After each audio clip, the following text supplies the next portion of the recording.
चलो समझते हैं प्रोफेस वन को, क्योंकि यहाँ से नीट में 1 से 2 क्वेश्चन आते ही आते हैं। प्रोफेस वन मियोसिस वन का लॉन्गर और मोर कॉम्प्लेक्स फेस होता है। इसके 5 स्टेज होते हैं based on chromosomal behaviour: leptotene, zygotene, pachytene, diplotene and diakinesis. इसका एक पुराना ट्रिक है, लता जरा पानी दे दो। सबसे पहला स्टेज है लिप्टोटीन। इस स्टेज में क्रोमोसोम लाइट माइक्रोस्कोप में विजिबल होता है और यहाँ पर क्रोमोसोम कंडेंस होने स्टार्ट कर देता है। सेकेंड स्टेज है जाइगोटीन। होमोलोगस क्रोमोसोम पेयरिंग करना स्टार्ट कर देते हैं, जिसे सिनेप्सिस कहते हैं।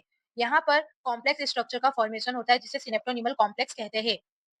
पेयर हुआ होमोलोगस क्रोमोसोम बाइवेलेंट कहलाता है। बाइवेलेंट में 4 क्रोमेटिड्स होते हैं, इसलिए इसे टेट्राड भी कहते हैं। थर्ड स्टेज है पेकाइटिन।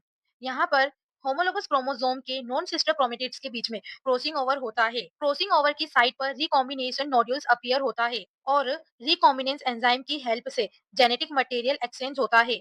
फोर्थ स्टेज है डिप्लोटिन। यहाँ पर सिनेप्टोनिमल कॉम्प्लेक्स का डिसोल्यूशन होता है।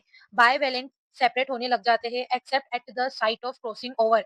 यहाँ पर एक्सेप्ट स्ट्रक्चर का फॉर्मेशन होता है, जिसे कहते हैं काइजमेटा। एनसीईआरटी के अकॉर्डिंग कुछ वर्टिब्रेट्स के oocyte में डिप्लोटिन स्टेज कई महीनों तक और कई साल तक रह सकता है। प्रोफेस वन का लास्ट स्टेज है डायाकाइनेसिस। यहाँ पर काइजमेटा की टर्मिनलाइजेशन होती है। यहाँ पर क्रोमोसोम कंप्लीटली कंडेंस्ड हो जाता है। मियोटिक स्पिंडल का असेंबल्ड होता है, क्योंकि यहाँ पर होमोलोगस क्रोमोसोम को सेपरेट किया जा सके।